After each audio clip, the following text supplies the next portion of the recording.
The morning light cut through the Manhattan skyline like a blade of gold, illuminating the 47th floor of Sterling Global Enterprises in that particular way that made everything seem possible. Victoria Summers stood at the glass wall of the conference room, her reflection multiplying in the polished surfaces around her, a woman composed of confidence and carefully controlled ambition. At 27, she had learned to armor herself in excellence. The charcoal blazer fit her frame with precision. The white silk blouse beneath it caught the light just so.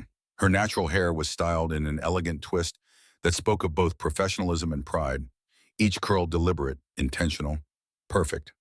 She had been at Sterling Global for 9 months. In that time, she had seen Nathaniel Sterling exactly 5 times and never closer than across a crowded room. The CEO of a $3.2 billion empire did not concern himself with senior financial analysts, no matter how brilliant their projections might be. This was how the world worked. Victoria understood hierarchies. She had climbed them her entire life, from scholarship student to Columbia graduate, to the woman now standing in this room full of people who doubted her capabilities simply because she existed. Excellence was not optional. It was survival. The conference room filled slowly. 25 executives, all carrying their particular brands of corporate ambition, all pretending the quarterly briefing was just another Monday morning. But Victoria could read the tension in the way they held their tablets, the way they positioned themselves near the windows or close to the door. Everyone wanted something. Everyone was afraid of something. She checked her presentation one final time. European market analysis. 3 months of work distilled into 12 slides that would either prove her indispensable or reveal her as expendable. There was no middle ground at this level. The room fell silent. Nathaniel Sterling entered like weather, like a shift in atmospheric pressure that made everyone unconsciously adjust their posture. He was tall, 6'3", of controlled intensity, wrapped in a navy suit that probably cost more than her monthly rent. Dark brown hair, immaculate. Steel gray eyes that surveyed the room with the calm precision of a man who had never doubted his right to be the most powerful person anywhere he stood. Victoria kept her eyes on her tablet. She had perfected the art of invisible observation, of gathering data without drawing attention. But she felt his presence like heat against her skin, like electricity in the air before a storm. The meeting progressed with typical corporate efficiency. Market projections, acquisition targets, risk assessments. Victoria contributed when called upon, her analyses sharp and confident, her voice steady even as she felt those gray eyes settle on her twice, 3 times, measuring something she could not name. Then disaster arrived in the most mundane package possible. She reached for her water glass during Nathaniel's discussion of the European expansion timeline. Her hand caught the edge of her backup reports. Papers scattered across the polished mahogany table like white birds taking flight, some sliding to the floor in a cascade that seemed to happen in slow motion. Heat rushed to her face, but Victoria Summers had not survived this long by showing weakness. She maintained her composure, murmured a quiet excuse, and knelt beside her chair with grace that belied her internal mortification. Amanda Hayes, blonde and perpetually curious from the Mergers and Acquisitions Department, knelt to help. They gathered papers in the shadow of the conference table, invisible to the executives above, who continued their discussion of profit margins and market penetration as if nothing had happened. Amanda leaned close, her voice barely above a whisper. "You are so mysterious about your personal life, Tori. Come on, give me something. When was your last relationship?" Victoria glanced around. The meeting continued above them, voices discussing quarterly targets and expansion strategies. She thought they were invisible here, forgotten in the corporate machinery. Her response was meant for Amanda's ears alone, a confession shared between colleagues in a moment of assumed privacy. I have never been with anyone." 3 heartbeats of silence. Then she felt it, the slightest shift in breathing, the presence of someone standing less than 2 feet away. Victoria's blood turned to ice. She looked up slowly, inevitably the way you might turn toward an approaching storm you cannot outrun. Nathaniel Sterling stood above her, his hand extended toward a fallen pen beneath the table. Their eyes met. His steel-gray gaze held hers for one impossible moment, and Victoria saw something flicker across his features. Surprise, yes, but something deeper, something dangerous. His pupils dilated, his jaw tightened with what looked like supreme self-control. Time suspended itself. The meeting continued around them, voices discussing market share and revenue growth, but Victoria felt as if the world had narrowed to the space between her kneeling figure and his towering presence. He straightened slowly, deliberately. each movement careful and measured, like a man handling something precious and breakable. He returned to the head of the table, but Victoria noticed the subtle changes. The way his fingers pressed against the table's edge, the tension in his shoulders, the slight irregularity in his breathing. She gathered her papers with trembling hands and returned to her seat, acutely aware that something fundamental had shifted in the architecture of her carefully constructed world. For the remaining 20 minutes of the meeting, Nathaniel Sterling's usual laser focus fractured. His responses became more clipped. His attention drifted. Twice, Victoria caught him looking at her with an intensity that made her pulse race, made her skin feel too tight, made the air in her lungs feel like fire. When he finally dismissed the room, his voice carried an edge of barely controlled tension that everyone noticed but no one dared question. Victoria packed her materials with forced calm. She could feel his presence like heat against her back, could sense him watching her every movement. She reached the door and allowed herself one glance backward. Nathaniel Sterling stood at the window, hands clasped behind his back, staring out at the city below. But in the glass reflection, she could see his eyes, and they were fixed on her with the intensity of a man who had just realized his entire world had shifted on its axis. The door closed between them. But Victoria carried that image with her down the elevator, through the maze of cubicles, to her desk where she sat and stared at her computer screen without seeing it. She wondered if she had any idea what she had just set in motion. Nathaniel Sterling stood frozen at his office window, his reflection ghost-like against the Manhattan skyline. 42 floors below, the city moved with its usual ruthless efficiency. Cars threading through traffic, people rushing to meetings that seemed suddenly meaningless. The entire machinery of commerce grinding forward while his world tilted on an axis he had not known existed. I have never been with anyone. The words echoed in his mind like a song he could not stop hearing. 3 hours had passed since the meeting. He had accomplished nothing. The merger proposal on his desk remained unopened. The conference call with Tokyo investors had been rescheduled. The quarterly projections that usually commanded his complete attention sat untouched. Victoria Summers, he had noticed her before, of course. In a company of 800 employees, excellence had a way of standing out. Her financial analyses were flawless, her presentations sharp and confident.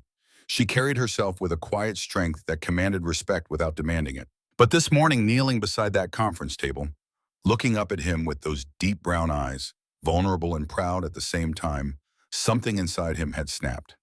Nathaniel loosened his tie with fingers that trembled slightly. At 36, he had built Sterling Global from a single-room startup into a multinational corporation worth $3.2 billion.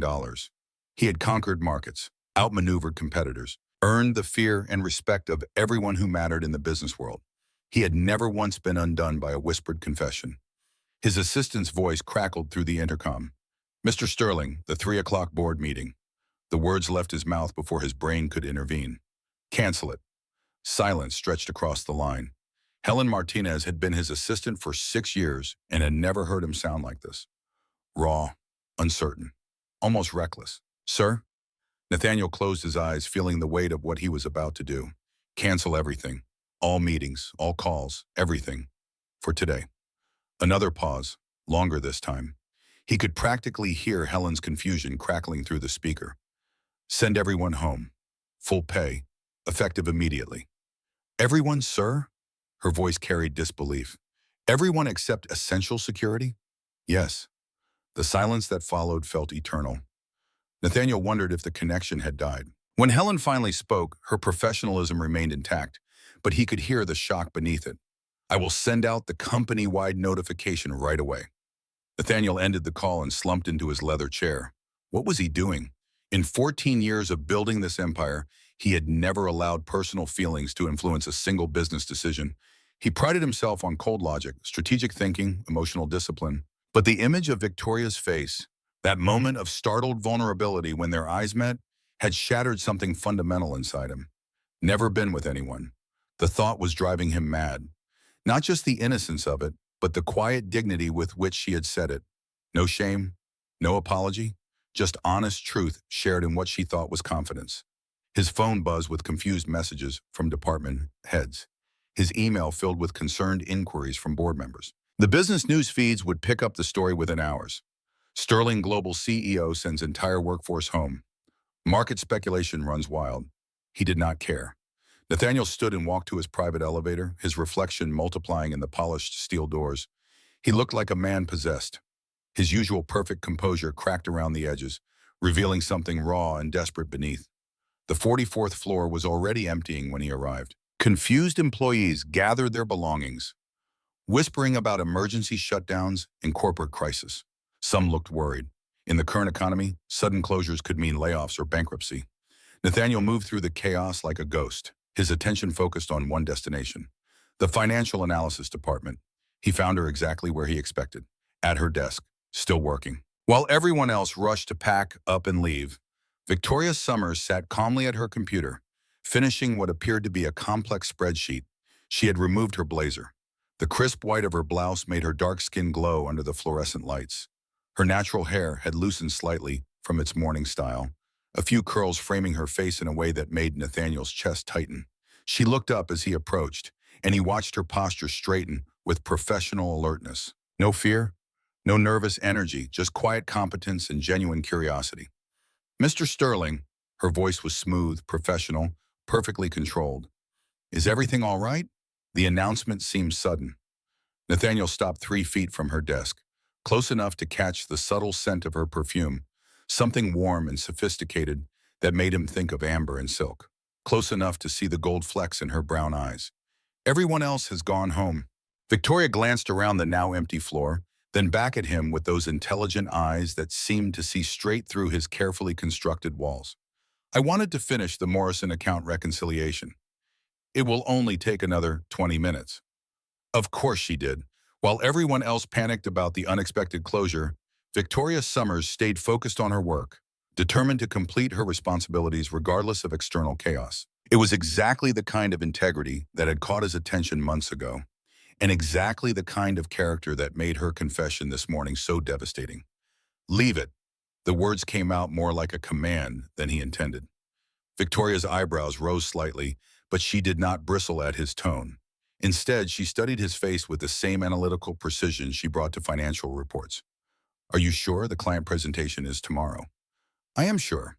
She saved her work methodically, shut down her computer with careful deliberation, gathered her purse and blazer with movements that suggested she was giving him time to explain himself.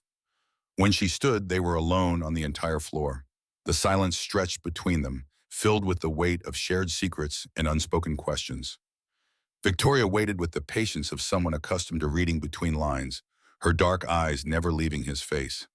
Nathaniel took a step closer, then another. The distance between them felt charged with electricity. "You said something today. Something I was not supposed to hear." Color rose in Victoria's cheeks, but she did not look away. Her voice when she spoke was steady. "I know. Do you also know that it has been driving me insane for the last 4 hours?" Her breath caught so softly he almost missed it.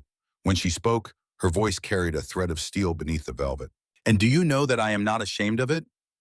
The response hit him like electricity. No apology, no embarrassment, just quiet pride in her own truth. Nathaniel closed the remaining distance between them until he could see the gold flecks in her brown eyes, could feel the warmth radiating from her skin. "I closed the company," he said simply. "I sent 800 people home so I could talk to you alone." Victoria tilted her head slightly, considering this information with the same thoughtful expression she wore during board meetings. That is either very romantic or completely insane. Probably both. For the first time since he had known her, Victoria smiled. Not the polite professional expression she wore in meetings, but something genuine and quietly amused that transformed her entire face. "Nathaniel Sterling," she said, trying out his first name like she was tasting something rare and dangerous. "Are you asking me out?" The directness of the question should have surprised him. Instead, it felt like relief. No games, no corporate politics, just honest communication between two people who had suddenly discovered they were standing on the edge of something vast and unknown. "Yes," the word came out steady, certain. "I am asking you out. Tonight. Right now." Victoria studied his face for a long moment, and Nathaniel felt as if she could see straight through to his soul. When she finally spoke, her voice was warm with quiet laughter. "Well then, I suppose I should say yes, should I not?" And in that moment, with the empty office around them and the city lights beginning to twinkle below, Nathaniel Sterling realized he had just made the first purely emotional decision of his adult life. It felt like waking up, The drive to Brooklyn happened in a haze of nervous energy and stolen glances. Nathaniel's midnight blue Tesla purred through the early evening traffic, the leather interior filled with subtle tension. Two people discovering they were about to cross a line that could not be uncrossed. Victoria sat in the passenger seat, hyper-aware of everything. The way Nathaniel's hands gripped the steering wheel, the clean scent of his cologne mixing with expensive leather, the city lights painting gold across his profile. She had changed into a deep burgundy dress that hugged her curves without being obvious, paired with heels that made her feel elegant and powerful. Her natural hair was styled in soft curls that framed her face. Small gold earrings caught the light. Nervous? Nathaniel's voice was soft, intimate in the enclosed space. Should I be? Victoria turned to study his face. Even in profile, driving through downtown traffic, he was devastating. The sharp line of his jaw, the way his dark hair caught the streetlight, the controlled strength in his shoulders. Probably his lips curved in the first genuinely playful smile she had ever seen from him. I am not exactly known for my subtlety. No, Victoria agreed, surprising herself with her boldness. You are known for getting what you want. The words hung between them, loaded with implication. Nathaniel glanced at her, and the heat in his steel-gray eyes made her pulse skip. And what do you think I want, Victoria? The way he said her name, low, careful, like he was tasting something precious. It sent warmth spiraling through her chest. I think, she said slowly, that is exactly what we are here to find out. The River Cafe sat at the edge of Brooklyn, perched on the water with an unobstructed view of the Manhattan skyline. The kind of place that did not advertise because it did not need to. Floor-to-ceiling windows. Soft jazz mixing with the gentle sound of waves against the pier. White tablecloths and candlelight in an atmosphere of quiet luxury. Nathaniel had reserved a private table in the corner, away from other diners. Just the two of them and the glittering city across the water. You did not have to do this, Victoria said as the maitre d' pulled out her chair. Yes, I did. Nathaniel settled into his seat across from her, his gray eyes reflecting the candlelight. I have spent 9 months watching you command boardrooms full of people twice your age. Tonight I wanted to see you without the armor. Victoria met his gaze directly.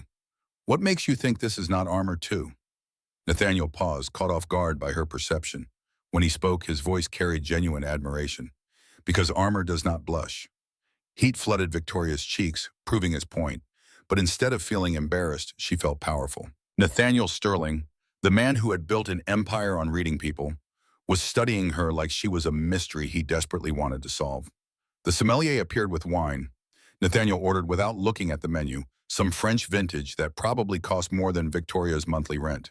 But he waved the sommelier away after pouring, creating a bubble of privacy around their table. To honesty, Nathaniel said, raising his glass. To truth, Victoria countered, clinking hers against his. They drank, and Victoria felt the wine's warmth spread through her chest, loosening the careful control she always maintained. Tell me something. Nathaniel leaned forward, his attention completely focused on her. How does someone like you, brilliant, beautiful, absolutely magnetic, remain untouched? He let the question hang in the air between them. Victoria set down her wine glass, studying his face in the candlelight. Is that really so impossible to believe? It is not impossible. It is miraculous. The admission hit her like a physical force. Victoria leaned back slightly, reassessing the man across from her. You say that like it makes me more valuable. It does not make you more valuable, Nathaniel said quietly. Nothing could do that, but it makes me feel... He trailed off, searching for words. Feel what? Protective, possessive. Like I want to be the one to show you everything you have been waiting for. His gray eyes met hers with raw honesty. And terrified that I am not worthy of that trust. The confession hung between them, vulnerable and electric.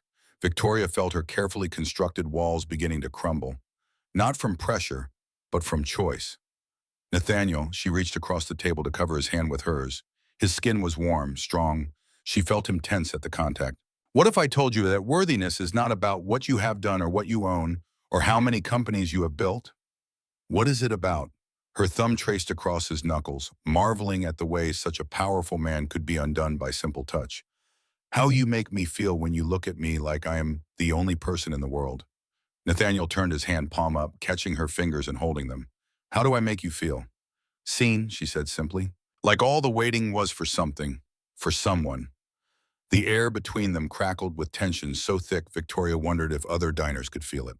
Nathaniel's grip on her hand tightened. Victoria. Her name on his lips sounded like a prayer. I need you to understand something. I have built my entire life on control, on strategy, on thinking 5 moves ahead.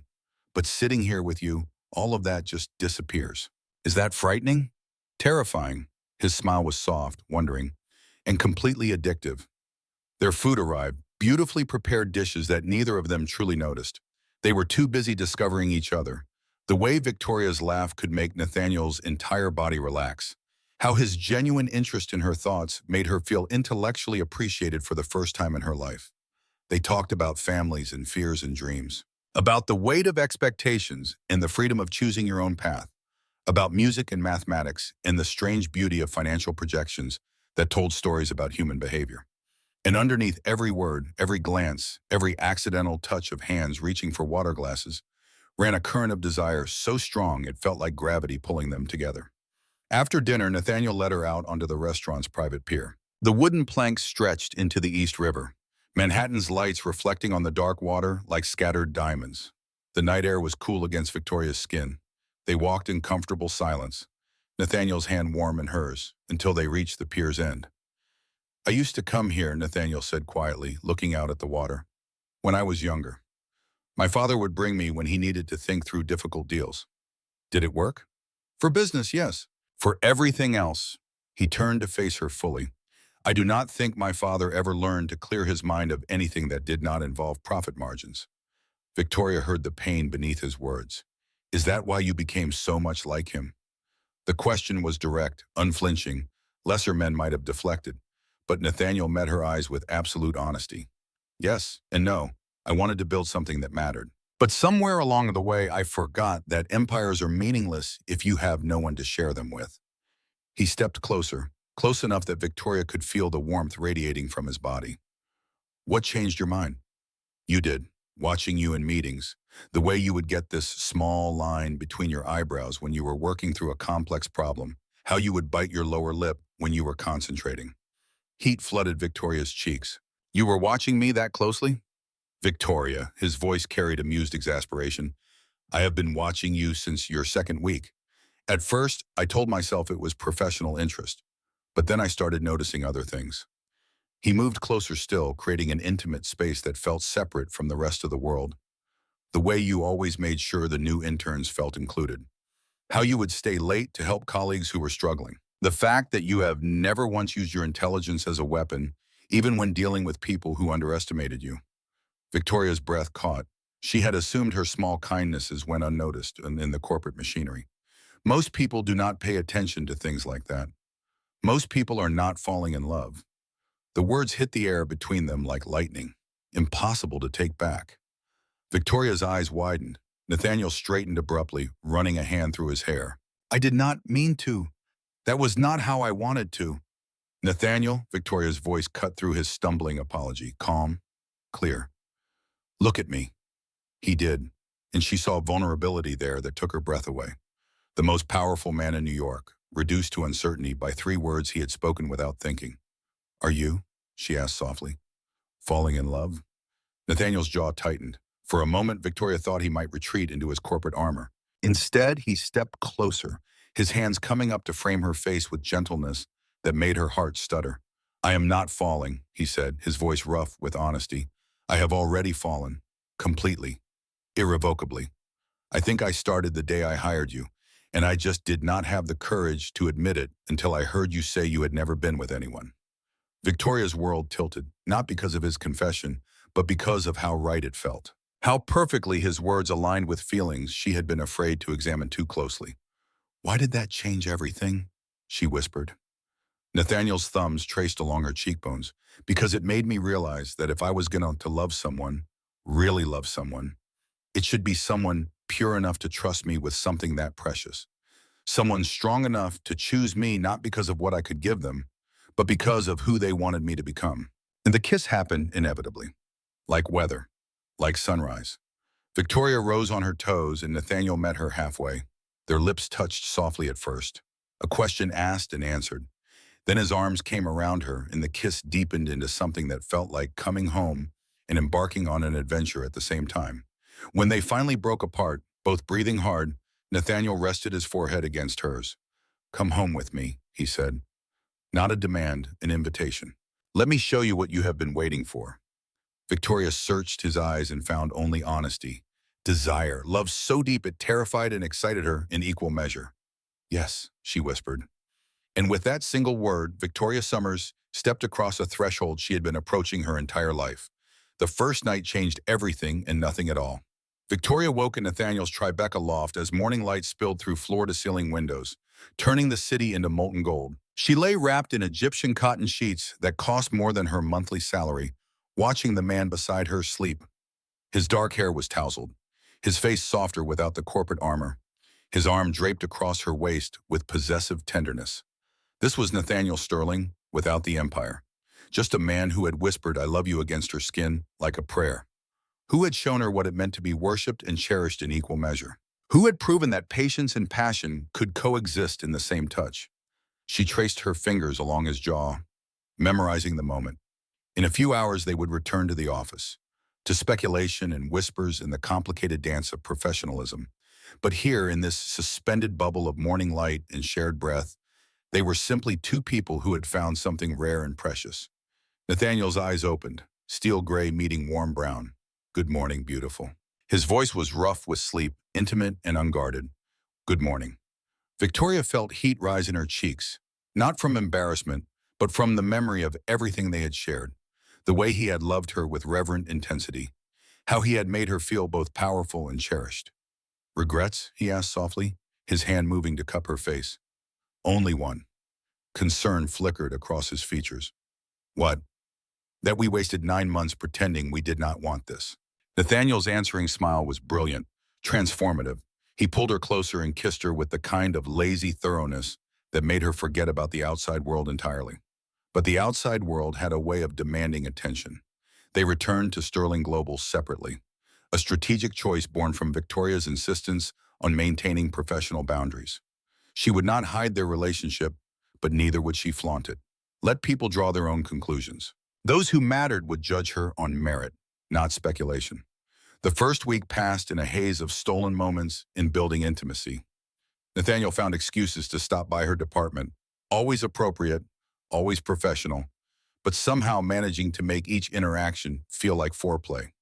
Coffee appeared on her desk at precisely the right moment, notes written in his careful handwriting, small gestures that spoke of someone paying attention to every detail of her existence. Victoria felt herself falling deeper with each passing day, not just into love, but into the certainty that she had found her match, someone who challenged her intellectually while cherishing her emotionally, who saw her strength as beautiful rather than threatening. On Friday afternoon of that first week, she was reviewing the Morrison account projections when her desk phone rang. Nathaniel's direct line. "My office, now." His voice carried an edge she had never heard before. Tight, controlled, barely restrained tension. Victoria's stomach dropped. She gathered her tablet and took the elevator to the executive floor, her mind racing through possibilities. A problem with the European merger? Board concerns about their relationship? Some crisis she had not anticipated? Helen Martinez looked pale as Victoria approached. The executive assistant's usual professional composure was fractured around the edges. "He is waiting for you," Helen said quietly. "There is someone with him." Victoria knocked once and entered. Nathaniel stood at his window, hands clenched into fists at his sides. His entire body radiated tension, but it was the woman sitting in the leather chair across from his desk that made Victoria's blood run cold. She was beautiful in that effortless way that came from old money and expensive breeding. Blonde hair in a perfect chignon, designer dress that probably cost $5,000. Posture that spoke of boarding schools and country clubs, and absolute certainty in her place at the top of society's hierarchy. And she held a photograph. A baby. Dark hair, gray eyes, perhaps 3 months old. "Victoria," Nathaniel's voice was rough. "This is Isabel Montgomery, my ex-girlfriend." The woman stood with fluid grace, extending a manicured hand. "How lovely to meet you. I have heard so much about Nathaniel's new relationship." The pause before relationship carried volumes of dismissal. Victoria shook her hand briefly, then turned to Nathaniel with a questioning look. "Isabel says the baby is mine," Nathaniel said flatly. "Her name is Claire." The words hit Victoria like a physical blow. She felt the room tilt slightly, her carefully constructed world fracturing at the edges. But years of maintaining composure under pressure held firm. She looked at the photograph, then at Isabel, then at Nathaniel. What is the timeline? Victoria's voice was steady, analytical, the same tone she used for financial risk assessment. Isabel's perfectly shaped eyebrows rose slightly, as if surprised by the clinical response. 12 months ago, Aspen, the annual charity gala, Nathaniel was distressed about some business matter. I offered comfort. One thing led to another. She delivered the explanation with the same casualness one might use to describe choosing wine at dinner. Victoria saw Nathaniel's jaw clench. I was drinking heavily that weekend, he admitted, his eyes fixed on Victoria. The Tokyo acquisition was falling apart. I cannot remember that night clearly. Isabel smiled, a small, satisfied curve of perfectly painted lips. I did not realize I was pregnant until 2 months later. I chose not to burden Nathaniel during such a delicate business period. But now that Claire is here, well, a child deserves to know her father. Victoria studied the photograph more carefully. The baby did have dark hair, gray eyes that could be coincidental or genetic. The image was professional quality. Studio lighting, perfect composition. You want a paternity test, Victoria said. Not a question, a statement. Of course, Isabel agreed smoothly. I have the paperwork here. Although, she paused delicately. The press already has the story. Page 6 will run it tomorrow morning. Sterling CEO's secret baby. You understand how these things work. And there it was, the real weapon. Not just the possibility of a child, but the guarantee of scandal. Public humiliation, corporate instability. Victoria felt rage building beneath her careful control, but she had not survived this long by showing her cards to opponents. Then we should arrange testing immediately, Victoria said calmly, through lawyers, properly documented. Nathaniel, I assume you have already contacted our legal team?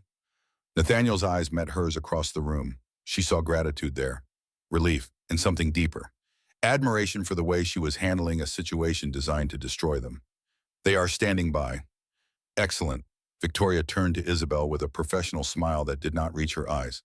I am sure you understand we will need complete medical documentation.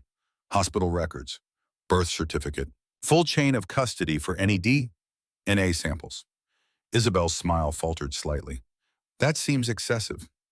That seems prudent, Victoria corrected, given the financial and reputational stakes involved. I am sure you want this handled properly, for Claire's sake. The way she said the baby's name, gentle, concerned, as if she genuinely cared about the child's welfare. It was masterful deflection, turning potential accusation into shared interest. Isabel stood, gathering her designer bag with practiced elegance. I will have my attorney contact yours. I do hope we can resolve this quickly, for everyone's sake.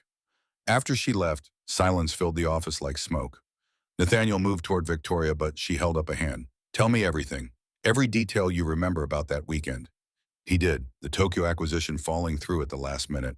3 days of heavy drinking, unusual for him. Isabel, appearing at the lodge where he was staying, fragmented memories of conversation. Nothing more. I cannot swear it did not happen, Nathaniel said, his voice raw with honesty. But I do not believe it did. It feels wrong, staged. Victoria pulled out her phone, typing quickly. What are you doing?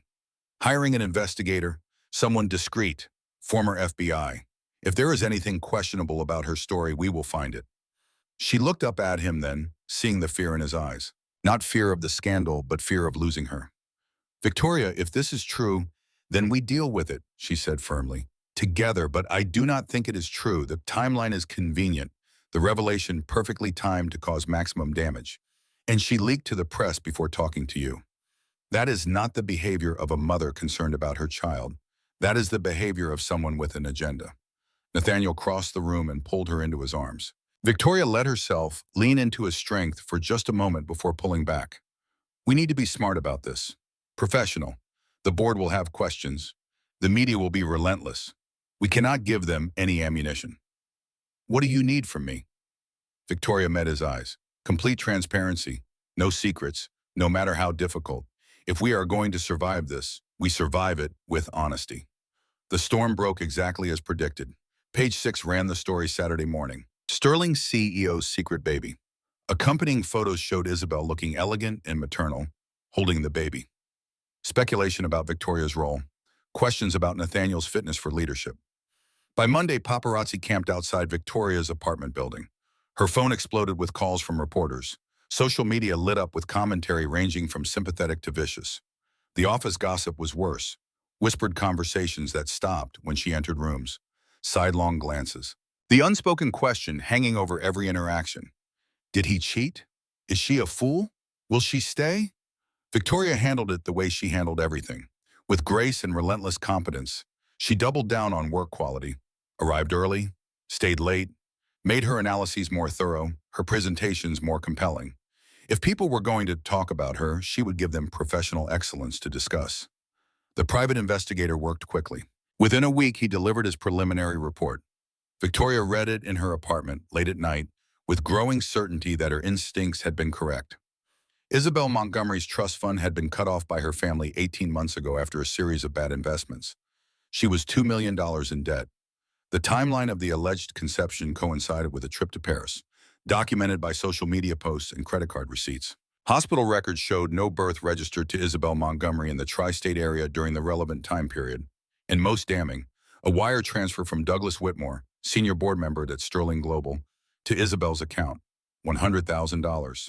Sent 2 weeks before her dramatic appearance in Nathaniel's office. Victoria's hands shook as she read the evidence. Not a paternity scandal, a conspiracy. She called Nathaniel immediately. We need to meet. Tonight. Bring your lawyer. The emergency board meeting happened on a Tuesday morning. Nathaniel had not been invited. That alone told him everything he needed to know. Helen called him at home, her voice tight with suppressed anger. Whitmore called a special session, 8 a.m. They are discussing your situation. Nathaniel dressed carefully. Armor for battle, navy suit, red tie, the costume of corporate power. But his mind was on Victoria, on the evidence they had compiled, on the conspiracy that was about to unravel. He arrived at Sterling Global at 7:45, took the private elevator directly to the boardroom on the 48th floor, ignored Helen's startled protest as he pushed open the heavy oak doors. 12 board members sat around the polished table. Douglas Whitmore at the head, holding court. The conversation died as Nathaniel entered. This is a closed session, Whitmore said coldly. Discussing my future without my presence? How democratic.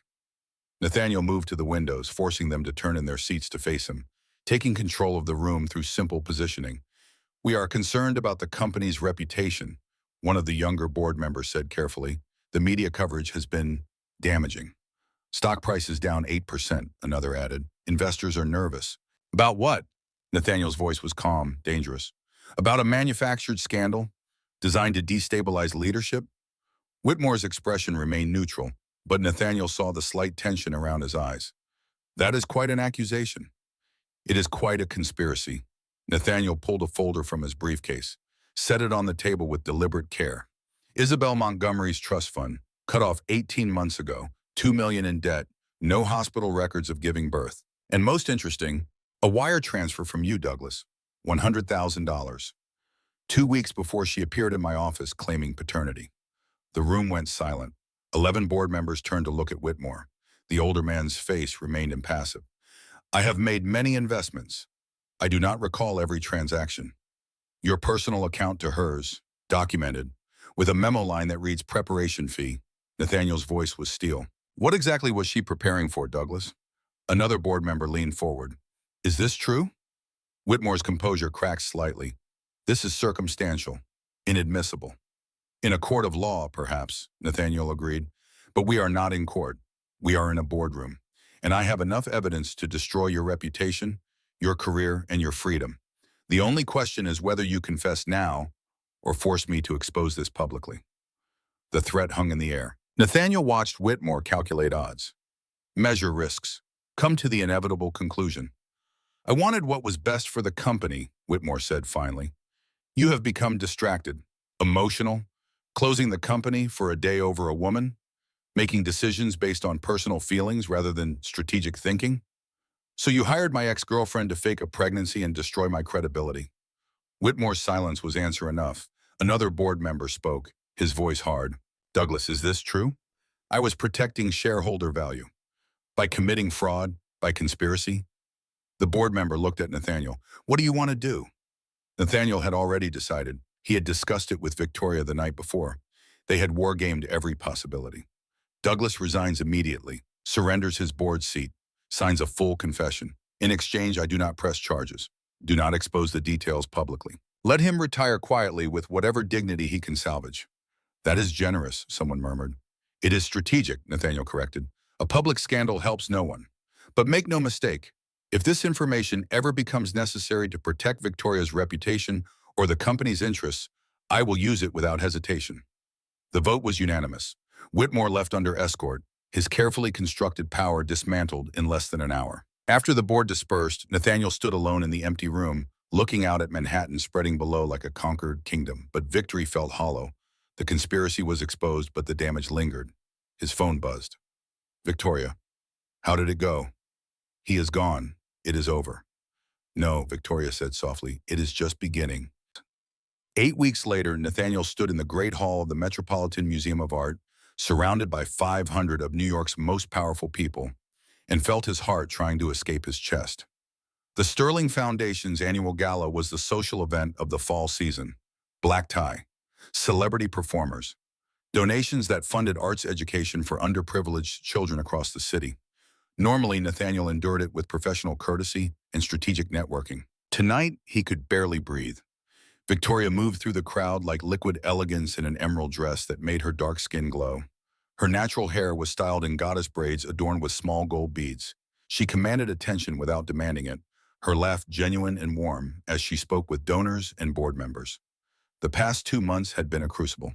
The conspiracy exposure, media redemption stories. Victoria's promotion to chief financial officer after a rigorous external search process that she had won unanimously. Rebuilding trust, strengthening their bond through shared adversity. And now, tonight, Nathaniel was about to make a declaration that would change everything again. The master of ceremonies took the microphone as dinner concluded. Ladies and gentlemen, if I could have your attention, Mr. Sterling has a special announcement. The crowd quieted. 500 faces turning toward the small stage. Nathaniel saw Victoria's confusion as she looked around, clearly not expecting this. He took the microphone, his presence commanding immediate silence. But when he spoke, his voice was warm, intimate, as if he were talking only to her. 8 weeks ago, I made what some people considered a very impulsive business decision. Knowing laughter rippled through the crowd, everyone had heard about the company shutdown. I closed Sterling Global for an entire day, sent 800 employees home, effectively shut down a $3 billion operation.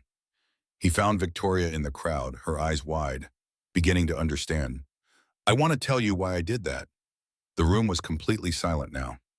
I did it because I had just discovered that the most extraordinary woman I had ever met, brilliant, beautiful, stronger than anyone I knew, had never been loved the way she deserved. And I realized that everything I had built, every success I had achieved, every empire I had created, meant absolutely nothing if I did not have the courage to pursue something that truly mattered. He stepped off the stage, moving through the crowd toward her. People parted like water, creating a path. Victoria Summers, he said, his voice carrying across the silent hall, you have transformed my life in ways I never thought possible. You have made me a better man, a better leader, a better human being. You have shown me that true strength is not about controlling everything around you. It is about having the courage to surrender to something beautiful. He stopped in front of her, taking her hands in his, saw tears beginning to gather in her eyes. I love your intelligence, your integrity, your incredible heart. I love the way you challenge me and support me and make me laugh. I love that you have never asked me to be anything other than exactly who I am. And I love that you let me love exactly who you are. The crowd had gone from silent to breathless, everyone watching, waiting. Nathaniel dropped to one knee. Victoria's hands flew to her mouth, tears spilling over. Victoria Summers, he said, pulling out a ring that caught the museum lights like captured starfire. Will you marry me? Will you let me spend the rest of my life showing you how extraordinary you are? Will you build an empire with me? Not of business and profit, but of love and partnership and everything beautiful that two people can create together? Time suspended. The museum, the crowd, the entire world disappeared until there was only Victoria looking down at him with tears streaming down her face and love shining in her eyes. Yes, she whispered. Then louder, her voice ringing with joy and certainty. Yes, Nathaniel Sterling, yes to everything. The hall erupted in applause as he slipped the ring onto her finger. 3 carats surrounded by smaller stones that sparkled like the tears on her cheeks. He stood and pulled her into his arms, kissing her with all the love and promise their future held. The crowd cheered, cameras flashed, social media exploded with romantic headlines. But Nathaniel was aware only of the woman in his arms. The way she fit perfectly against him. The sound of her laugh against his lips. When they finally broke apart, both breathing hard, Victoria looked up at him with shining eyes. That was either very romantic or completely insane. Probably both, he said, echoing their first real conversation. I love you, she whispered. I love you too, more than words. The gala continued around them, dancing, champagne, congratulations from hundreds of well-wishers. But Nathaniel felt disconnected from it all, waiting for the moment when they could escape to privacy.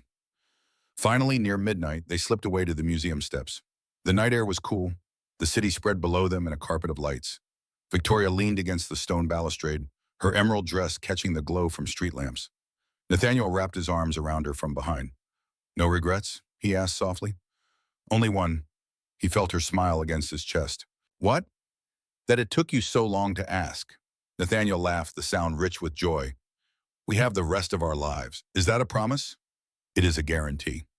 Victoria turned in his arms, her expression shifting to something more serious, nervous, hopeful.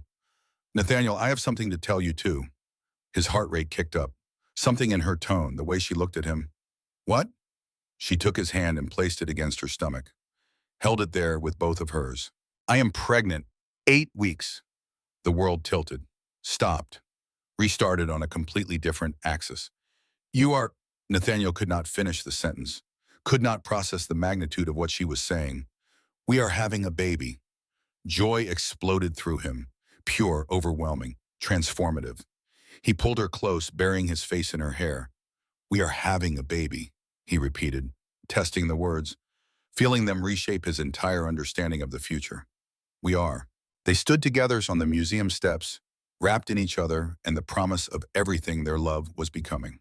The city lights glittered below. The future stretched vast and unknown. But for the first time in his life, Nathaniel Sterling was not afraid of the unknown, because he would face it with Victoria, his partner, his love, the mother of his child. Some empires were built of steel and glass. Theirs would be built of trust and love, and the kind of partnership that transformed 2 people into something greater than the sum of their parts. And it was going to be magnificent. The morning of her wedding, Victoria Summers woke to the sound of waves crashing against the shore of Martha's Vineyard. Sunlight streamed through sheer curtains, painting the bedroom in shades of gold and cream. Outside, the Atlantic stretched endless and blue, a perfect canvas for the most important day of her life. She was 3 months pregnant. The secret still felt surreal, precious, carried close to her heart like a promise waiting to be fully revealed. Only her parents and Nathaniel knew. In 2 more weeks, they would share the news with the world. But today was about something else, about 2 people choosing each other in front of everyone who mattered. Her mother, Patricia, appeared in the doorway holding a cup of herbal tea. The morning light caught the silver threading through her dark hair, highlighting the wisdom that came from 3 decades of marriage to a man who understood partnership. How are you feeling, sweetheart? No morning sickness today, just butterflies. The good kind. Victoria accepted the tea, breathing in chamomile and honey. The warmth spread through her chest, settling her nerves. I feel perfect. Patricia sat on the edge of the bed, studying her daughter with the kind of knowing look only mothers possessed. She reached out and smoothed the curl that had escaped Victoria's silk sleep scarf. Your father wanted me to make sure you are absolutely certain. Not about Nathaniel, he knows you are certain about that, but about doing this now with the baby coming, the CFO position. All the pressure. Victoria smiled, one hand unconsciously moving to her still, flat stomach. She felt the slight tenderness there, the subtle changes only she could detect. I am certain about all of it. Nathaniel does not complete me, Mama. I was complete before him. But he makes me want to build something bigger than just my own success. He makes me want to create a legacy. Patricia's eyes shone with tears. She took Victoria's hand, squeezing gently. When I married your father, my own mother asked me the same question. Could I be both? Wife and physicist? Mother and academic? Everyone said I would have to choose. She paused, her smile soft with memory. But your father never made me choose. He built a life where I could be everything I wanted to be. Nathaniel is the same, Victoria said quietly. I know. That is why your father approves, even though he will never admit how much he likes the man. Patricia stood, smoothing her dress. Now, let us get you married. The preparation took 3 hours. Hairstyled in an elaborate updo with fresh white roses woven through each section. Makeup applied with artistic precision by a woman who understood that Victoria wanted to look like herself, only more radiant. The dress, ivory silk that draped beautifully, required 4 people to manage properly. Victoria's childhood friend Maya arrived with the shoes, delicate heels covered in crystals that caught the light with every movement. Something new, Maya announced, presenting them with a flourish. Amanda Hayes appeared next, carrying a vintage pearl bracelet. Something borrowed. My grandmother wore it at her wedding. 63 years of marriage. She said it carries good luck. Patricia fastened a pair of diamond earrings, heirlooms from Nathaniel's grandmother, Eleanor. Something old. Eleanor wore these when she married Nathaniel's grandfather. She wanted you to have them. Victoria touched the earrings gently, feeling the weight of history and hope. And something blue? Maya asked. Victoria lifted her dress slightly, revealing a blue garter embroidered with the date. Already handled. They laughed together, the sound filling the room with joy and nervous anticipation. The ceremony took place on the lawn of a historic estate overlooking the ocean. 50 carefully chosen guests. White chairs arranged in a semicircle facing the water. A string quartet playing Vivaldi, the notes carrying on the salt breeze. Simple, elegant, perfect. Victoria stood at the top of the path, her arm linked through her father's. James Summers looked distinguished in his charcoal suit, his professor's bearing barely concealing the emotion threatening to overwhelm him. Are you ready? He asked softly. Victoria looked down the aisle, past the roses and the seated guests and the quartet, to where Nathaniel stood at the water's edge, the Atlantic spreading behind him like a promise of infinite possibility. He wore a charcoal suit that made his gray eyes luminous. His dark hair was perfect in that way that suggested he had run his hands through it nervously at least 3 times. But it was his expression that made Victoria's breath catch. Raw emotion without any corporate armor. Love and wonder and the kind of reverence usually reserved for miracles. I have never been more ready for anything, Victoria said. They began the walk together. The quartet shifted into Pachelbel's canon. Guests stood, turning to watch. But Victoria was aware only of Nathaniel, the way his eyes never left her face, how his hands clenched and unclenched at his sides, as if resisting the urge to run toward her. When they reached the end of the aisle, James placed Victoria's hand in Nathaniel's. His grip was trembling. Take care of my daughter, James said, his voice thick. With my life, Nathaniel promised. James squeezed Victoria's hand once more, then stepped back. She turned to face Nathaniel fully, and the rest of the world fell away. The officiant, an old friend of Nathaniel's mother, began to speak. Words about love and partnership and the sacred commitment they were about to make. But Victoria barely heard. She was too focused on Nathaniel's face, the way a small muscle worked in his jaw, how his thumb traced circles on her palm, the tears gathering in his eyes that he refused to let fall. The couple has chosen to write their own vows, the officiant announced. Nathaniel spoke first, his voice carrying across the lawn with absolute certainty. Victoria, before I met you, I thought I understood success. I had built a company, made money, earned respect, but I was building with only half of myself. The calculating half, the strategic half, the part that knew how to win, but not why winning mattered. He paused, his grip on her hands tightening. You showed me that strength and softness are not opposites. That power and tenderness can coexist in the same heart. You challenged everything I thought I knew about leadership and showed me that the greatest empire is the one we build together. I promise to honor your brilliance, to support your dreams, to be your partner in every sense of the word, to never ask you to choose between your ambitions and my love, because you deserve both, for as long as we both shall live. Victoria felt tears spill over. She had promised herself she would not cry, but his words had shattered that resolution completely. She took a steadying breath and spoke her own vows. Nathaniel, when I was growing up, people told me I could be anything I wanted, but there was always an unspoken caveat. I could be brilliant or beautiful, powerful or loved, ambitious or wanted. Never both, never all of it. Her voice strengthened. You proved them wrong. You looked at my intelligence and called it attractive. You saw my drive and called it inspiring. You witnessed my vulnerability and called it strength.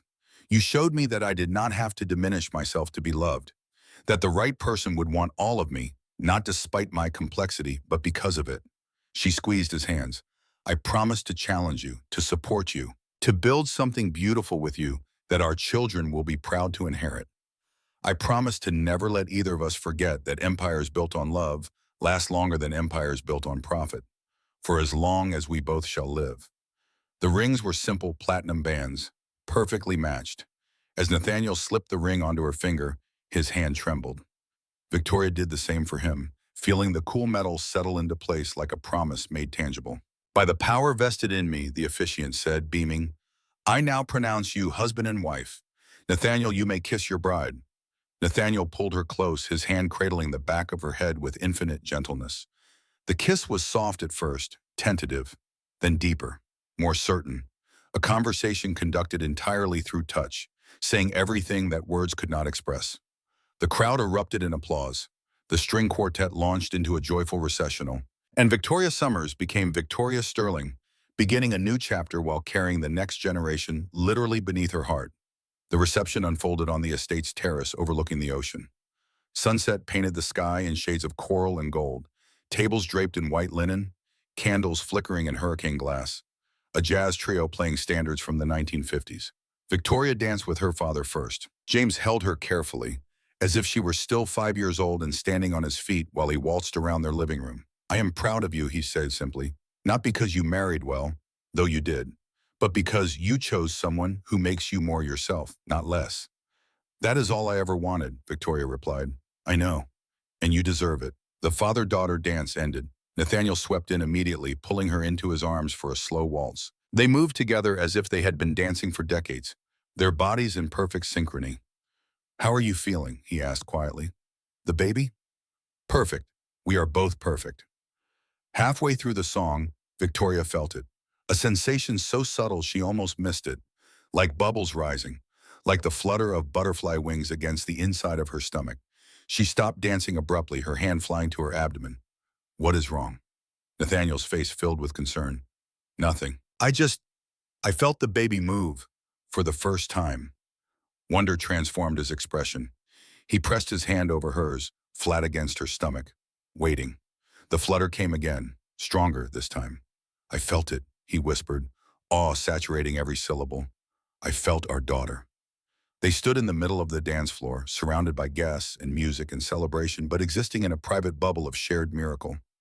Life they had created together announcing its presence. The rest of the evening passed in a haze of joy, toasts that made them laugh and cry, cake that tasted like heaven, stolen kisses in quiet corners. And through it all, the constant awareness of their daughter, growing stronger, preparing to change everything. The return to work brought new challenges wrapped in old prejudices. Victoria walked into Sterling Global as chief financial officer, 3.5 months pregnant, and felt the weight of every eye in the building. The announcement had gone out over the weekend. Victoria Summers Sterling appointed CFO. No mention of the pregnancy. That revelation came when she stepped off the elevator, her condition impossible to hide in the tailored maternity suit she had commissioned specifically for this moment. Some gazes were supportive, others skeptical, a few openly hostile. Amanda met her at the elevator carrying 2 cups of ginger tea. Thought you might need this, and moral support. Victoria accepted both gratefully. How bad is the gossip? Honestly, mixed. Half the building thinks you are a superhero. The other half thinks Nathaniel gave you the job as a wedding present. Amanda's expression turned fierce. But everyone who has actually worked with you knows the truth. Victoria's new office was on the 48th floor, 3 doors from Nathaniel's. Floor-to-ceiling windows overlooking Manhattan, a massive desk that had belonged to 4 previous CFOs. Shelves waiting to be filled with her own books and achievements.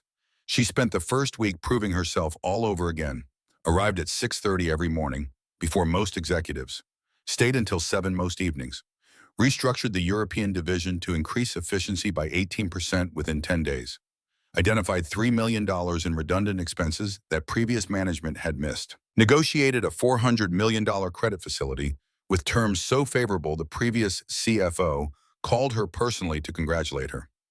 Morning sickness was managed with ginger tea and sheer determination. She kept crackers in her desk drawer, learned which bathrooms were least frequently used, scheduled important meetings for afternoons when nausea subsided. Fatigue was harder to hide.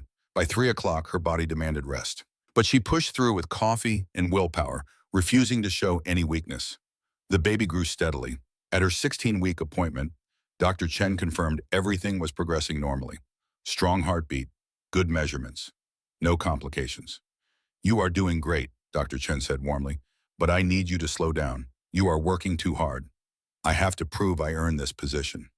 You did earn it. Now prove you can maintain it without sacrificing your health. The baby needs rest. So do you. Victoria promised to try, but trying and succeeding were different things. By month 5, even the skeptics had to acknowledge her brilliance. Her quarterly financial reports were so thorough, so insightful, that the board requested she present them personally at shareholder meetings. Her projections for the next fiscal year were praised as visionary. The pregnancy became less of a liability and more of a non-issue. People stopped asking if she could handle the stress and started asking for her analysis on complex financial matters. But there were still moments that tested upon her. A meeting with potential investors from Tokyo. 6 months pregnant, her belly impossible to hide even in the most expertly tailored suit. She presented the merger analysis with her usual precision, walking them through $600 million in projected growth. One investor, an older man with traditional views, kept glancing at her stomach with barely concealed disapproval. When the presentation ended, he spoke to Nathaniel as if Victoria were not in the room. You are certain she can handle the stress? In her condition? The condescension in his voice made Victoria's blood boil. She stepped forward before Nathaniel could respond, her voice calm but carrying an edge that could cut glass. My condition is pregnancy, not incompetence. I just walked you through a $600 million acquisition that will increase your portfolio value by 23% over 3 years. If you would like to discuss my capability, I am happy to provide quarterly performance metrics that show Sterling Global's financial position has improved 17% since I became CFO. If you would like to discuss my pregnancy, you can speak with my obstetrician. Either way, this conversation is over. She walked out with her head high, her heart pounding. Behind her, she heard Nathaniel's voice, cold with controlled fury. Dr. Sterling has answered your question. Do we have a deal, or do I need to find investors who understand that intelligence is not stored in the uterus? They closed the deal. The investors apologized. And Victoria's reputation for taking no nonsense solidified further. At home, Nathaniel was a revelation. The man who had built an empire through relentless focus now dedicated that same intensity to preparing for fatherhood.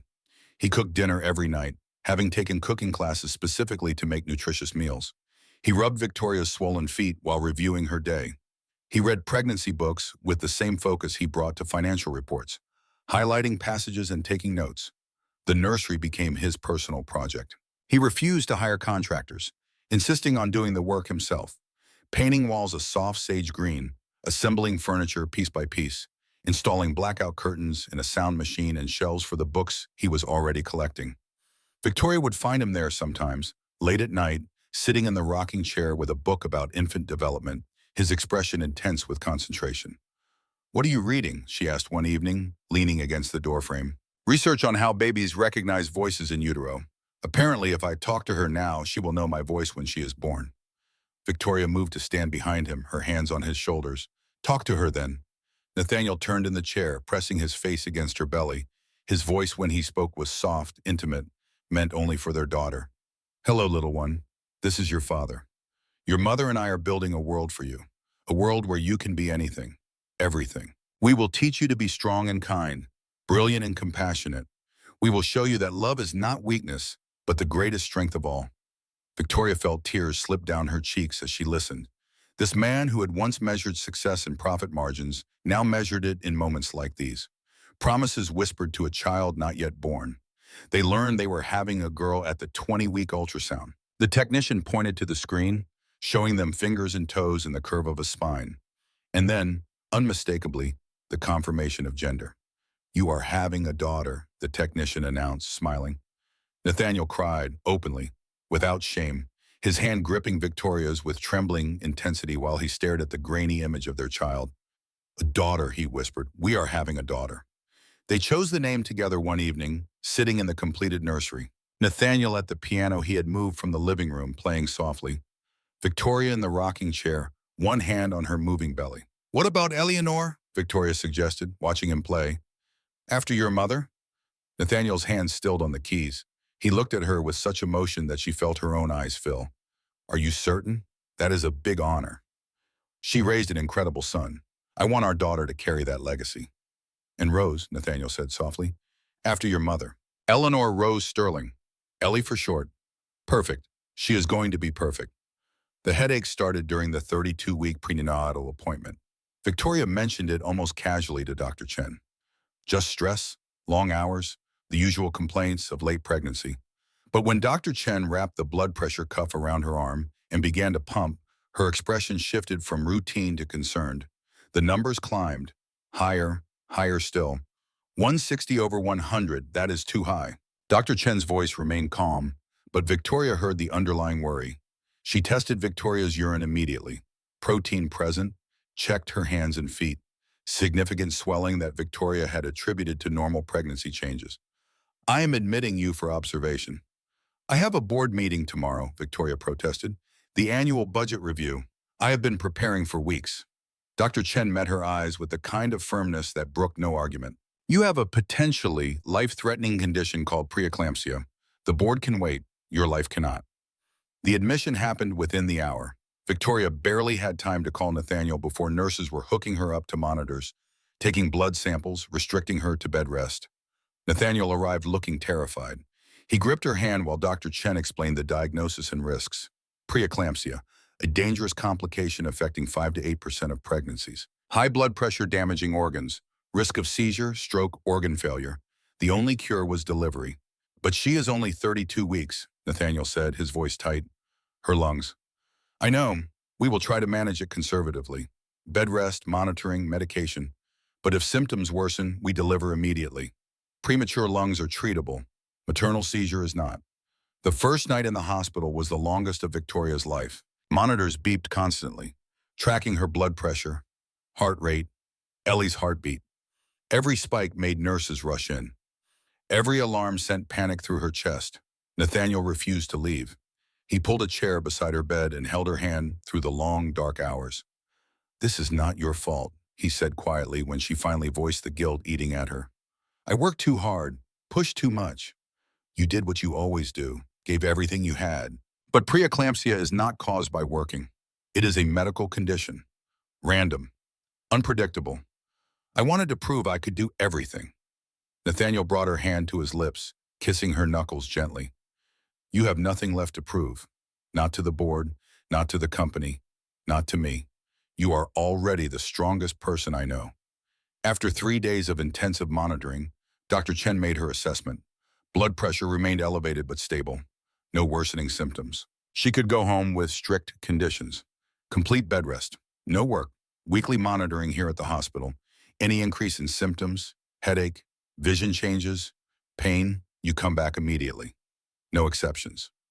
Victoria agreed, though the thought of lying in bed for potentially 8 more weeks felt like torture.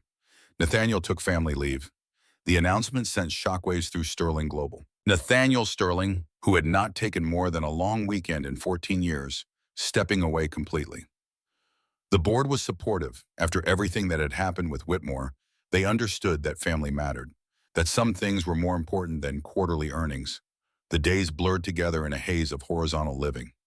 Nathaniel became her connection to the outside world. He brought meals on trays prepared according to the low-sodium diet Dr. Chen prescribed. He read Forbes and Wall Street Journal articles aloud, giving her glimpses of the business world she missed desperately. He played piano daily, claiming the music was for Ellie, but Victoria knew it was for all of them. A way to maintain normalcy when everything felt fractured. Victoria advised her interim CFO remotely, limiting calls to 30 minutes per day as Dr. Chen allowed. It was torture, letting go of control, trusting others to handle responsibilities she had worked so hard to earn. But Nathaniel was right. Ellie mattered more than any quarterly report. Her parents visited often. Patricia brought books and sat reading aloud while Victoria rested. James played chess with Nathaniel, the two men bonding over strategy and shared concern for the women they loved. Amanda stopped by with office gossip and reports that Victoria's team was managing beautifully in her absence. They miss you, Amanda said, but they also respect that you are doing what matters most. At night, lying in bed with Nathaniel's hand on her belly, feeling their daughter kick and roll, Victoria redefined strength. It was not about never falling. It was about letting someone catch you, about trusting that partnership meant sharing burdens, not carrying everything alone. Week 33 passed. Then 34 arrived with terrifying speed.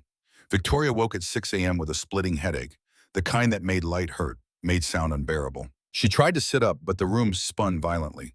"Nathaniel?" Her voice came out barely above a whisper, but he woke instantly. Years of corporate crisis management had trained him to respond to the slightest change in atmosphere. He took one look at her face and reached for his phone. "We are going to the hospital. Now."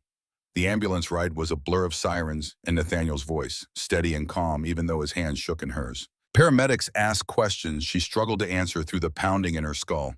The world had narrowed to pain and fear and the desperate prayer that Ellie would be okay. The emergency room moved with controlled urgency. Nurses transferring her from the ambulance gurney to a hospital bed. IV lines inserted with practiced efficiency. Monitors beeping urgent warnings. Dr. Chen appearing as if summoned by magic, her face tight with professional concern. Blood pressure 180 over 110. Vision disturbances. She is at acute risk for seizure. We need to deliver now. It is too early, Victoria protested weakly. Her lungs, she is not ready. Dr. Chen took her hand, her voice gentle but firm. Victoria, listen to me. Ellie is safer outside than inside right now. We have an excellent NICU team. Premature lungs can be managed with medication and support. Maternal seizure cannot be managed. If you seize, you both die. This is not a choice. This is saving both your lives. Everything happened fast after that. Consent forms thrust in front of her, Nathaniel's signature where she was too shaky to sign, surgical prep, the anesthesiologist explaining epidural placement, Nathaniel in scrubs beside her, gripping her hand like a lifeline. I am scared, Victoria whispered as they wheeled her toward the operating room. Me too, but we are going to meet our daughter. In a few minutes, we are going to meet Ellie. The cesarean section was clinical and efficient. Victoria felt pressure but no pain, the epidural doing its job perfectly. A blue drape blocked her view of the surgery, but she could see Nathaniel's face. She watched that instead of the surgical team, saw the exact moment when wonder replaced fear. She is here, he breathed. Victoria, she is here. I can see her. The first cry was thin but insistent. Beautiful. Terrifying. Perfect. Dr. Chen lifted Ellie briefly for them to see. 4 pounds, 12 ounces of wrinkled red skin and dark hair plastered to a tiny skull. Eyes squeezed shut against the brightness of a world she had entered 6 weeks too soon. She is beautiful, Victoria sobbed. Then the NICU team descended, a choreographed dance of medical precision, respiratory therapist assessing lung function, pediatrician doing rapid evaluation, nurses preparing transport to the neonatal intensive care unit. We are taking her upstairs, the neonatologist explained quickly. She needs oxygen support and monitoring. You can visit as soon as you are out of recovery. Victoria only got a glimpse. Ellie in an incubator, already surrounded by wires and tubes. Then the transport team swept her away through swinging doors. Nathaniel followed at Dr. Chen's urging. Go with your daughter. I will take care of your wife. Victoria lay on the operating table while Dr. Chen repaired what pregnancy had changed and felt more alone than she had ever felt in her life. Somewhere above her, Ellie was fighting for breath, and she could do nothing but wait. In recovery, Nathaniel returned with photos on his phone. Ellie in the NICU, impossibly small in a clear plastic incubator. Wires attached to her chest monitoring heart rate and oxygen. A feeding tube threaded through her nose. An IV in her tiny hand. But her chest rose and fell, steadily. Her fingers curled into determined fists. She was alive. Fighting. She is strong, Nathaniel said, his voice rough with emotion. Just like her mother. The NICU became their world. 24-hour fluorescent lighting that made it impossible to track day from night. The constant symphony of beeping monitors and humming machines. Nurses who moved with quiet competence between isolates. Other parents in various stages of hope and fear, all waiting for the day when their babies would be strong enough to leave. Ellie's isolette was in Pod C, Space 17. Victoria memorized every detail, the name card with Eleanor Rose Sterling printed in careful letters, the knitted pink hat covering dark hair, the way Ellie's eyes would flutter open sometimes, unfocused but aware. She progressed steadily through milestones that would have been automatic for a full-term baby, but felt monumental here. Day 5, oxygen support reduced. Day 7, first bottle feeding attempt. Day 10, breathing completely on her own. Day 15, 5 pounds even, gaining weight consistently. Victoria established a routine. Every 3 hours, she pumped milk, filling bottles for the nurses to feed Ellie. The private room where mothers pumped became a strange sanctuary. Women bonding over breast pumps and worry, sharing stories and hope. Kangaroo care happened twice daily. Victoria would sit in the rocking chair beside Ellie's isolette while nurses carefully transferred the tiny baby to her chest. Skin-to-skin contact helped regulate temperature and heart rate. But for Victoria, it was more than medical benefit. It was connection. Proof that she was Ellie's mother, even here in this strange world of machines and medicine. Nathaniel was a constant presence. He held Ellie when Victoria needed to rest, talked to her about financial markets and company strategy, and how much they both loved her. Played recordings of piano music on his phone because the NICU nurses said familiar sounds help development. They learned the language of the NICU, apnea episodes, bradycardia, desaturations, terms that sent other parents into panic but became normalized through repetition. They celebrated when Ellie went 12 hours without an apnea episode, cheered when she drank a full bottle without tiring. On day 18, Dr. Patel, the attending neonatologist, delivered the news they had been hoping for. Eleanor is doing exceptionally well. If she continues this trajectory, we will discharge in another 2 to 3 days. Victoria felt tears of relief and terror in equal measure. Taking Ellie home meant leaving the safety of monitors and nurses, trusting themselves to keep this fragile life thriving. But it also meant family. Beginning the next chapter, building the empire they had promised each other. Day 20 arrived with unexpected crisis. Nathaniel was at the hospital for the morning shift, having just completed a kangaroo care session with Ellie when his phone rang. The board secretary, emergency meeting called for 10 a.m. The merger vote that had been delayed during Victoria's medical emergency. $1.2 billion, the biggest acquisition in company history. They needed Nathaniel's presence. The vote was too close, too important. His absence had been understandable during the crisis, but the company needed its CEO. He stood in the NICU family lounge, torn between duty and love.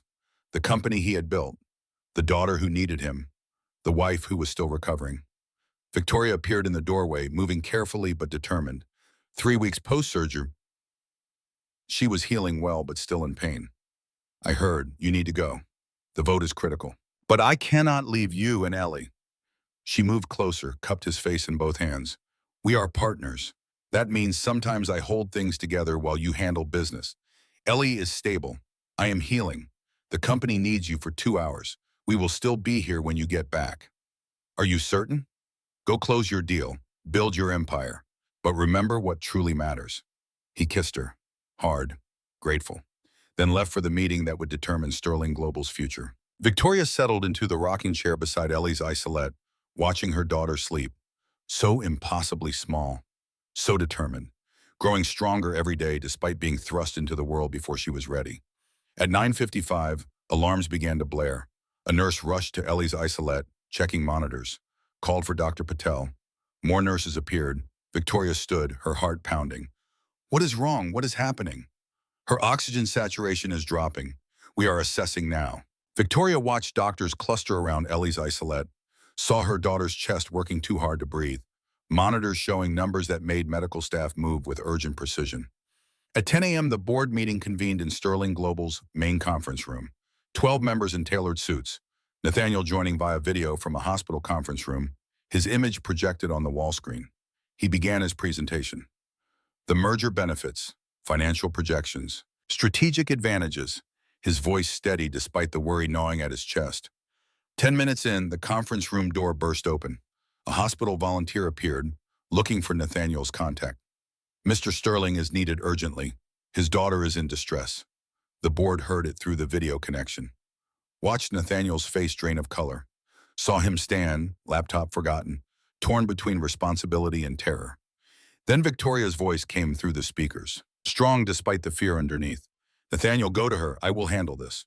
Victoria, you should not be working. You just had major surgery. Our daughter needs her father. The board needs someone to finish this presentation. I can do both. Go. The video shifted, Nathaniel's chair scraping as he ran from the frame. Then Victoria appeared on screen, in a wheelchair in what was clearly a hospital hallway. Still in loose clothing meant for recovery, but with her tablet in hand and absolute determination in her eyes. 12 board members stared in shock. This was their CFO, 3 weeks post-emergency cesarean, her premature daughter in medical crisis, and she was about to deliver a billion-dollar merger analysis from a hospital wheelchair. Gentlemen, Victoria said crisply, we have wasted 2 minutes. We have a merger to approve. Shall we proceed, or would you prefer to waste more time staring? The senior board member, Thomas Rivera, leaned forward. Mrs. Sterling, with all respect, you should be with your family right now. My family needs me to ensure their financial future. This merger does that. Now, as Nathaniel was explaining, the acquisition of Meridian Technologies positions us for 23% growth over 3 years.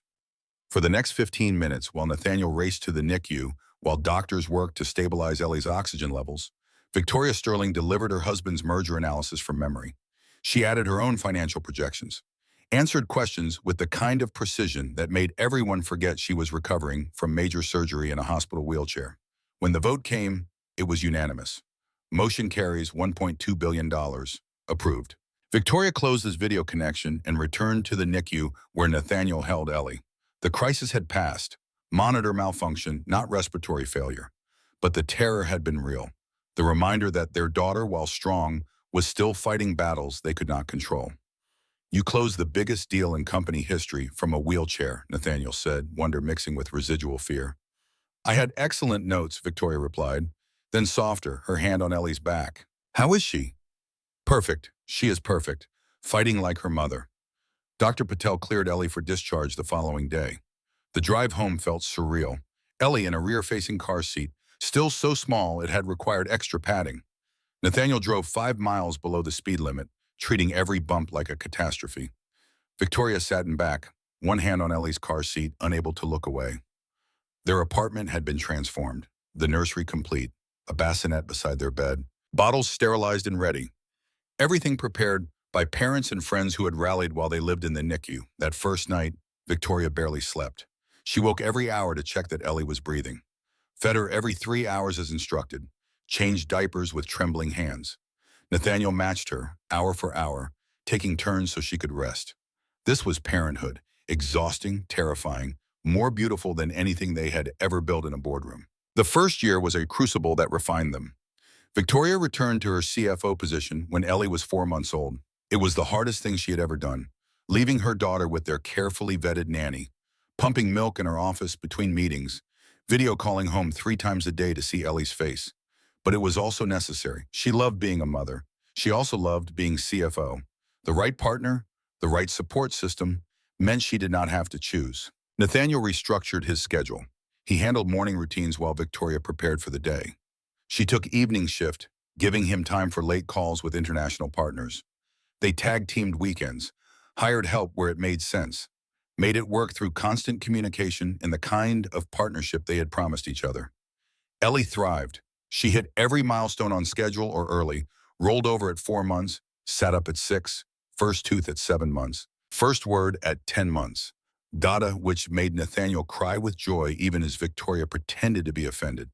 The terrible twos arrived exactly on schedule. By age 2, Eleanor Rose Sterling was a force of nature. Dark curls constantly escaping from careful styling. Gray eyes that saw everything and forgave nothing. A vocabulary that rivaled some adults and a will that could bend steel. She demanded pancakes for breakfast, refused to wear anything but her favorite dress, insisted on choosing her own books, and wrapped both parents completely around her tiny finger. 2 years after Ellie's birth, Victoria Sterling woke to the sound of tiny footsteps running down the hallway of their expanded Tribeca loft. Mama! Dada! Wake up! Eleanor burst through the bedroom door, dark curls flying, wearing her princess pajamas and carrying her favorite stuffed elephant. At 2 years old, she was healthy, brilliant, and absolutely convinced the world existed for her entertainment. Nathaniel scooped her up, pulling her into bed between them. Good morning, princess. What time is it? Early, Victoria groaned, checking the clock. 6:30 on a Sunday morning. Pancakes, Ellie demanded, bouncing on the mattress between them. Victoria watched her daughter with the kind of joy that never diminished. Every milestone felt like victory, every laugh like music. This child who had entered the world too early, who had fought for every breath in those first weeks, had exceeded every expectation. The doorbell rang, Victoria's parents arriving for their weekly brunch tradition. James and Patricia Summers spoiled their granddaughter shamelessly, bringing books and puzzles and endless patience for toddler questions. The apartment filled with laughter and chaos. Ellie showing Grandpa James her new building blocks, explaining complex architectural plans with 2-year-old logic. Patricia helping Nathaniel in the kitchen, while Victoria reviewed quarterly reports at the dining table, Ellie occasionally climbing into her lap to help by pressing random keys. This was their empire. not built of steel and glass, but of Sunday morning chaos and shared laughter and the kind of love that made everything else worthwhile. In the afternoon, they took Ellie to Central Park, watched her chase pigeons with determined concentration, collected leaves that she declared were treasures, answered the endless stream of why questions with patience that surprised them both. Why is the sky blue? Why do birds fly? Why do I have to share my toys? That evening, after Ellie was asleep, bathed and storied and kissed goodnight, Victoria and Nathaniel stood at their living room window overlooking Manhattan. His arms wrapped around her head against his chest, the city spreading below like a carpet of possibility. Do you remember the day you overheard me? Victoria asked softly. Every detail, the way you looked up at me from beside that conference table, like I had just discovered the most precious secret in the world. What if you had not been standing there? Nathaniel turned her to face him, his hands framing her face with the same gentleness he had shown that first night. We would have found each other eventually. Some things are inevitable. Some people are meant to collide. You and I, we were always going to find this. Maybe not that exact moment, but eventually. Because what we have is bigger than circumstance. It is destiny. Victoria smiled, then took his hand and placed it on her stomach. Still flat, but not for long. Speaking of destiny, we are about to collide with another small person. It took him a moment to understand. When comprehension hit, his expression transformed from contentment to pure joy. You are pregnant? 8 weeks. Confirmed yesterday. Dr. Chen says everything looks perfect. Nathaniel pulled her close, lifting her slightly, spinning her once before setting her down with exquisite care. Another baby. We are having another baby. Are you happy? Victoria asked, suddenly nervous despite knowing the answer. Happy? Victoria, I am complete. You gave me purpose when I had only profit. You gave me Ellie when I thought I understood love but had no idea. You gave me a life worth living instead of just an empire worth building. He kissed her forehead, her cheeks, her lips. Yes, I am happy. I am everything good I never knew I could be. And it is all because you had the courage to be yourself, to whisper a truth that changed everything. They stood together at the window, watching the city lights shimmer against the darkness. Inside, their daughter slept peacefully, dreaming toddler dreams. Below, millions of people chased their own versions of success, building empires of varying worth. But Victoria and Nathaniel had learned the deepest truth. Empires built on steel and glass eventually crumble. Markets shift, companies fail, fortunes fade. But empires built on love, on partnership, on whispered truths that liberate rather than cage, those last forever. Victoria thought back to that morning in the conference room. 2 years, a marriage, a child, and countless challenges ago. The scattered papers, the overheard confession, the moment that set everything in motion. She had been terrified then, mortified, certain she had made a terrible mistake. But that whispered truth had not destroyed her. It had liberated her, given her permission to be seen completely, to be loved without armor, to build something magnificent with someone who valued her strength instead of fearing it. Some people spend their whole lives hiding, protecting themselves behind walls of propriety and fear, never risking vulnerability, never experiencing the kind of love that transforms everything. Victoria Summers Sterling had risked everything on 3 whispered words and gained a world. No regrets? Nathaniel asked, their ritual question. Only one, she replied, her smile soft against his chest. What? That I cannot go back and tell that terrified woman in the conference room that everything is about to get better than she ever imagined. That the man who overhears her will not judge or mock or diminish. He will love her completely, build with her fearlessly, give her a family and a partnership and a life beyond her wildest dreams. She figured it out, Nathaniel said softly. She was brave enough to be herself, smart enough to take a chance when it was offered, strong enough to build an empire of love instead of just accepting an empire of profit. In the reflection of the window, Victoria saw their family, past, present, and future, all the versions of themselves that had collided and combined into something greater than the sum of parts. The whisper that changed everything had become the foundation of forever. Somewhere in the nursery, Ellie stirred in her sleep, making the small sounds that meant she would wake soon. In 9 months, a new baby would join their family. The empire would expand, the challenges would multiply, but so would the joy, the love, the certainty that they had built something that would last, not because it was easy, but because it was worth it. Every whispered truth, Every shared burden, every moment of choosing partnership over pride, worth it.